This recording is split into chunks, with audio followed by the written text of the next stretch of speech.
Welcome to the Big Fish. It's a sunrise out of Slidell. We're heading out to go across Lake Bourne, maybe do a little spring, early summer scouting for speckled trout, maybe just find a few redfish, maybe run into a state record today. We're not sure, but we know that we're with Captain Mike Gallo, Angling Adventures of Louisiana. That's always a fun trip. We've put a few bananas on the boat, like an Easter egg hunt. Some he'll have to go find, but we haven't told him where yet. And of course, we've got the man of men when it comes to fishing tackle, Mr. Gerald Gaspard. Gerald represents a lot of brands like Penn, Abu Garcia, Spiderwire, Berkeley, and more. And we'll talk about some of the new items that he's got for us to fish with today. And we've got a lot of great kind of tackles to talk about. Got a great new summer ahead of us. We'll talk about some of the post-spillway conditions we see and more. And of course, we'll head on down to 808 Bienville, see what GW Finn Chef Tenny Flynn is doing down in the GW Finn's kitchen.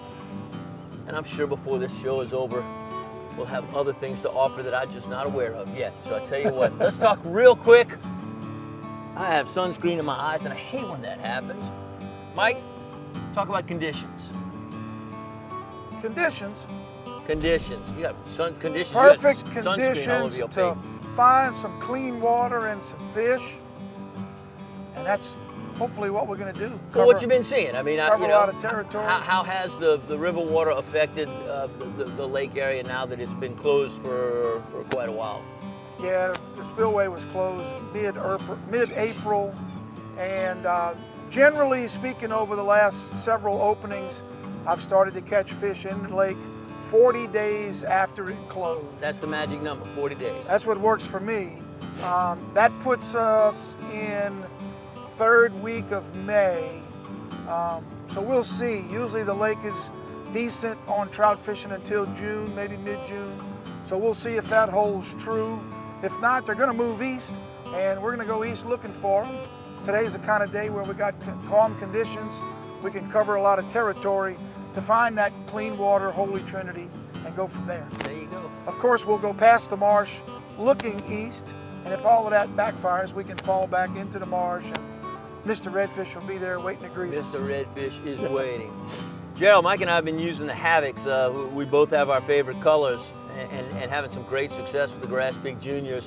What's the latest and greatest right now? Oh, right now they're the Havoc, Grass Pig, and a few other swim baits are actually the basis of new product being developed, especially on the paddle tail side of it. So there's new grubs they're working on. There's a lot of innovation being introduced right now to the scientists of Berkeley baits. Very exciting. Paddle tail is one of the things I think that probably can be improved. And the Havoc's one of the baits that we found has a great shape, a great profile, and a lot of good action. Real nice action. Right. Tail wiggles very easily. So we'll talk more about that as we go. We're heading into a new summer. We've got new baits. We got an old captain. A new boat. And a new boat. And a new boat, that's true. So while we make the run to the other side and I get the sunscreen out of my eyes, you take a break, and we'll see you in just a minute.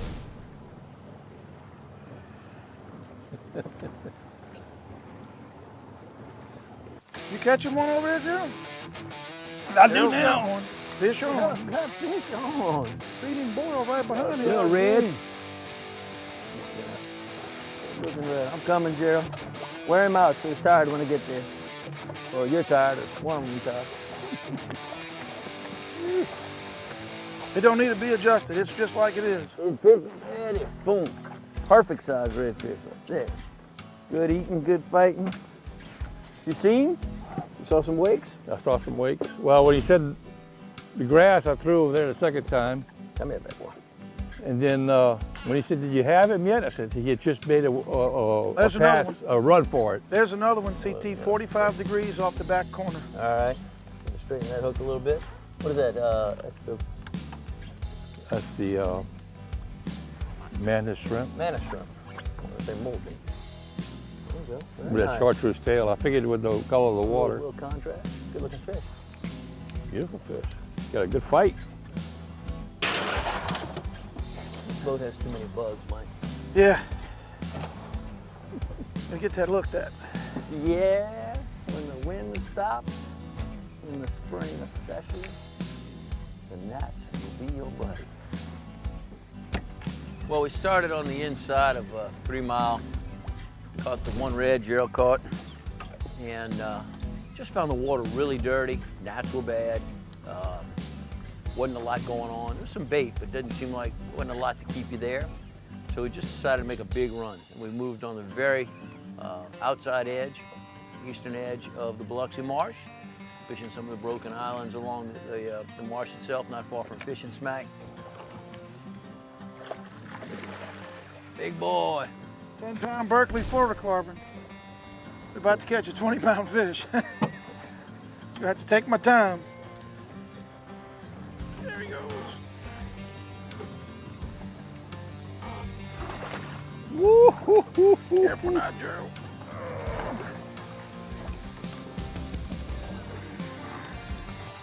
All right, here we go. See how he's on his side? And that Boom. one's caught.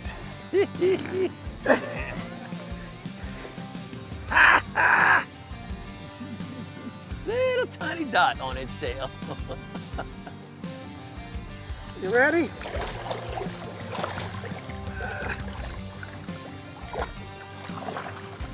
All right, not a lot of speckled trout going on at Comfort Island today. We're still in early summer, late spring, and while you would hope that there'd be a few fish out there, and there actually been a couple of good reports, not today. Water wasn't bad.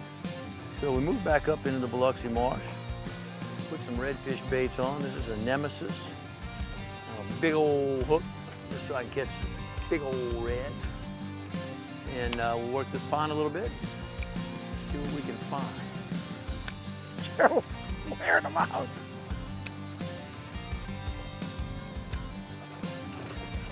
What color's he throwing? Look at fish, the one you just threw away. You just got that on that bait you put up. That's frustrating. Do what? Not because they wouldn't bite it. Nice job. 'Cause I couldn't get the hook through I it. believe that one's gonna join the other buddy. See what Cito says. Oh, Cito says 17.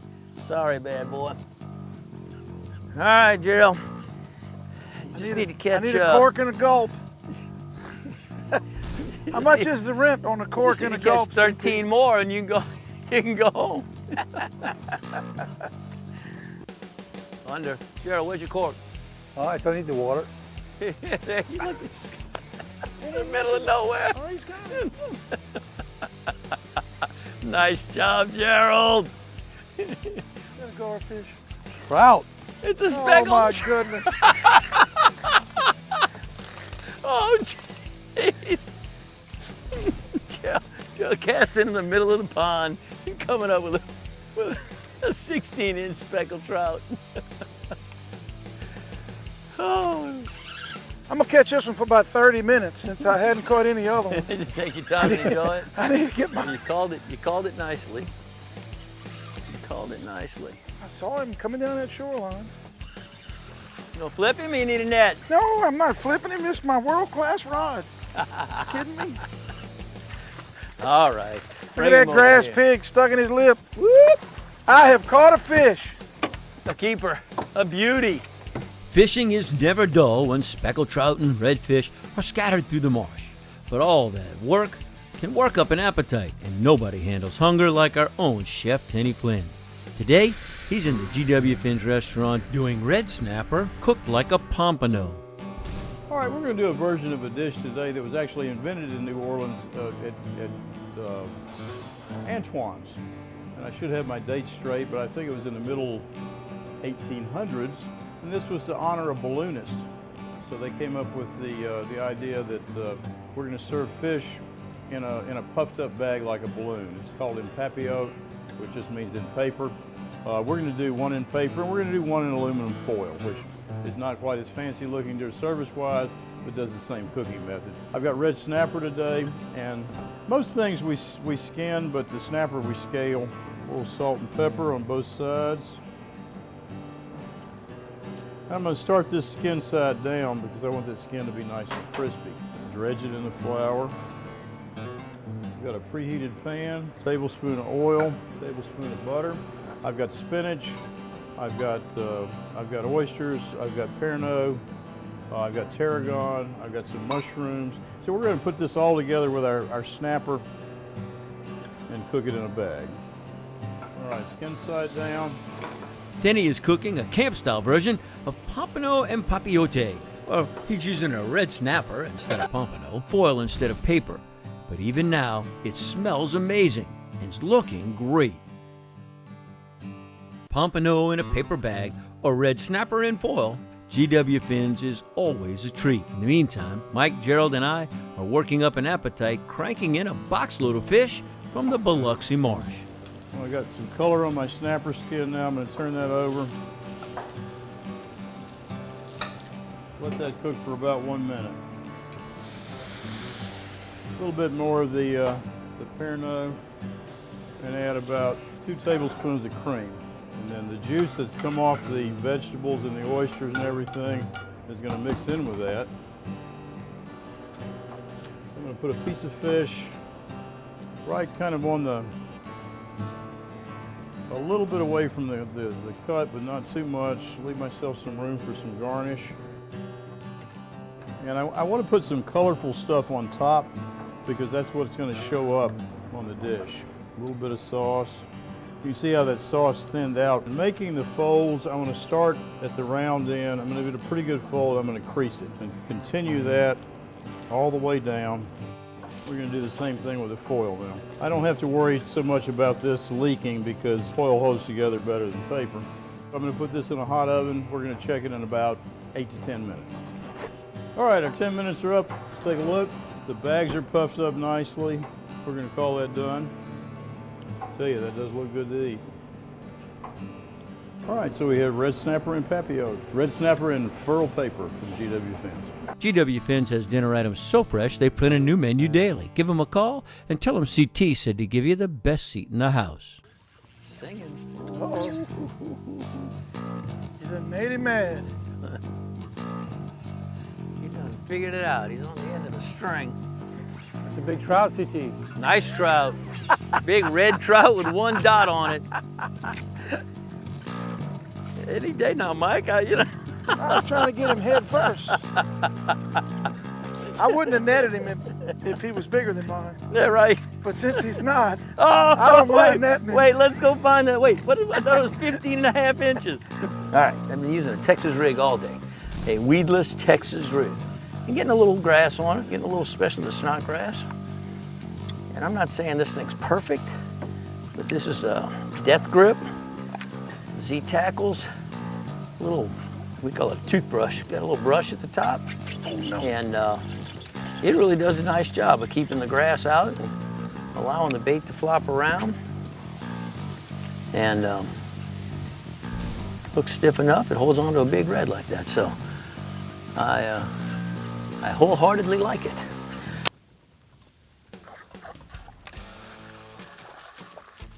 Not a little guy.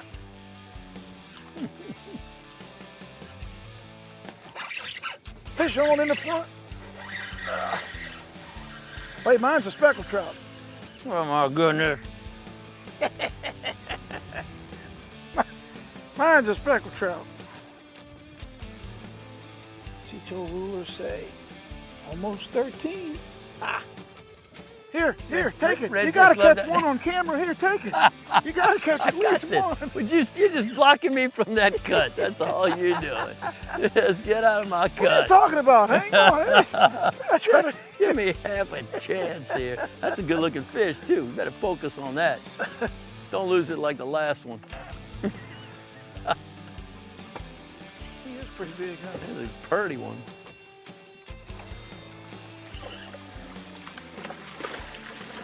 He's a big one. Look at Gerald back there. He's still catching them. A little tan looking from being in that Nice. thing water.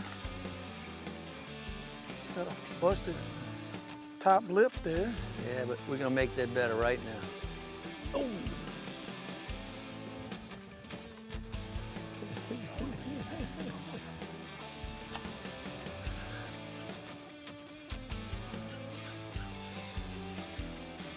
Gerald adds to the pain. All right. So Gerald, let's talk tackle for a little bit. We used a lot of products that you represent. We had Abu Garcia reels, we had pin reels, we had Abu Garcia rods, we had Fenwick rods, we had spider wire, all things that you generally represent. And what I thought was fun today was that you brought some new stuff from Gulf that's being tested. Yes, They seem to work very well. they are expanding the shapes, they're expanding the colors. They're finally able to add better color combinations. For instance, the white with the chartreuse tail, the black with the chartreuse tail. And it's a different angled tail, but it's still going to work simply because because of the Gulf formula. It's just going to be two different colors. Way it's set up. Yeah, and then they're also taking the swim bait type paddle tails, and that's basically what we were doing today. We were testing that different shape of the paddle tail, the different shape of the body. It's just a longer, slender tail, so to speak, Allows with the paddle behind it. Less force to get the paddle to do it. I to, thought they to worked function very well. correctly. Yeah, yeah. It taking already a highly scented bait and you're making it also a reaction bait, similar to what they've done with the swimming mullet with the curl tail. Yes, we'll have another. Maybe you and I can visit again and go fish sometime soon. You don't fish enough for a man that sells a lot of fish. I agree. I agree there. Thank you, sir. Gerald Gaspard. You got those fish clean yet? I mean, I stacked all all the of ones. yours. I was about to say, I cleaned all the ones I caught. I stacked yours over there. We know that the speckled trout are going to end up, whether it's a spillway year or not, moving out to the exterior of the marsh to spawn. All of our slot-sized redfish are juvenile, so they're not going to spawn, so they're not going to leave the marsh. Right. I don't see any reason why they should. They've been there before hurricanes, after hurricanes, before spillways, after spillways, before oil spills and after oil spills. I don't see any reason why they would leave. There's a lot of bait in the marsh. The water's a little stained in a few areas, but we were able to find some today. And you know, you get back, it's easy to look at the cards after they're revealed and play your best hand. Sure. If we would have went straight for redfish, I have no doubt we would have caught a limit today. Well, and it's always much fun this closer time of to year it. to scout. I enjoy it. And you know it's a dice roll. But I don't think it's going to be long before all that sort of, you know, the switch gets flipped. It's amazing how that happens. Everybody struggles and struggles and struggles, and then all of a sudden, in one weekend, everybody comes back experts. You're all experts. You're right. Usually when live bait becomes available. Well, it's still available, but no doubt about it. All right, brother. Well, thank you very much. I'll let you keep the fish I caught. You just go ahead and take that. This one? Yeah. Always a friend. Always a friend. That's some of Gerald's trout that he caught deep in the marsh. Deep in the marsh.